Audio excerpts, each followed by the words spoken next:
nima deyapsan deb sumkasi bilan tars mundoq qarasam, yemagan somsa uchun pul to'laganni yaxshisi bo'lgan. Bir kun endi avtomobil yangi olganimda men odamlarga yaxshilik qilgim kelardi. Avtomobilim bo'lsa, yo'lda ketayotganlarni olib borib qo'yaman, boshqa qilaman deb. Bir kun yomg'ir yog'adigan taraddud bo'ladi-yu, ozgina shamol bo'lib, keyin ketidan sharti quyib yuboradigan bo'ladi-yu. Mana shunaqa boshlanayotgan paytida odamlar haligi taksi kutishni boshlaydi, boshqa qiladi. Bundoq qarasam bir homilador ayol turgan ekan, taksi to'xtatib, shu qolib ketmasin yomg'irda deb borib to'xtaganman. Endi birovni anaqasi qaramaganman ham, eshikni ochgan palon joyga degan, o'tiravering. Endi men u odamni pulga olib borib qo'yish emas-da, maqsadim men o'tirsin yomg'irda qolib ketmasin. O'tiravering dedim, tap o'tirdi. Keyin ketyapman yo'lda, endi yo'llar ozgina endi shamol bo'lib, mashinalar xiltis haydayapti. Endi anaqa yami bu yoqqa olib qochishni boshlaganman. Shunda olib qochishni anaqa qilganimda endi xijolat bo'lganman, homilador ayol, antib olib qochyapman, boshqa qilyapman. Uzr, men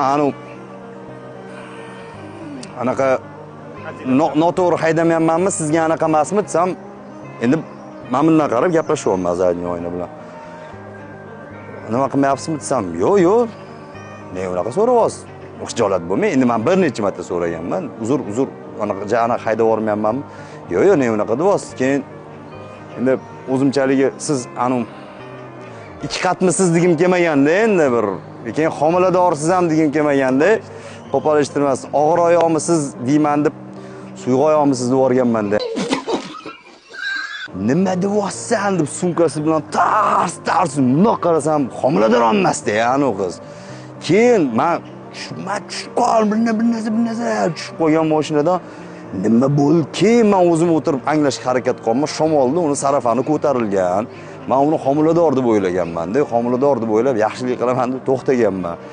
Uni ustiga o'lgan ustiga tepgan qilib, men og'ir oyoqmisiz deyman.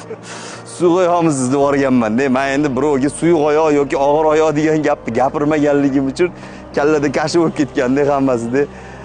Endi aningga nima deb tushuntirishni ham bilmayapman. Endi hech narsa tushuntira olmayman. Prosta kalta yeb, keyin qiz tushib ketgan bu meni hayotimdagi eng katta yemagan somsamga pul to'laganim bo'lsa kerak.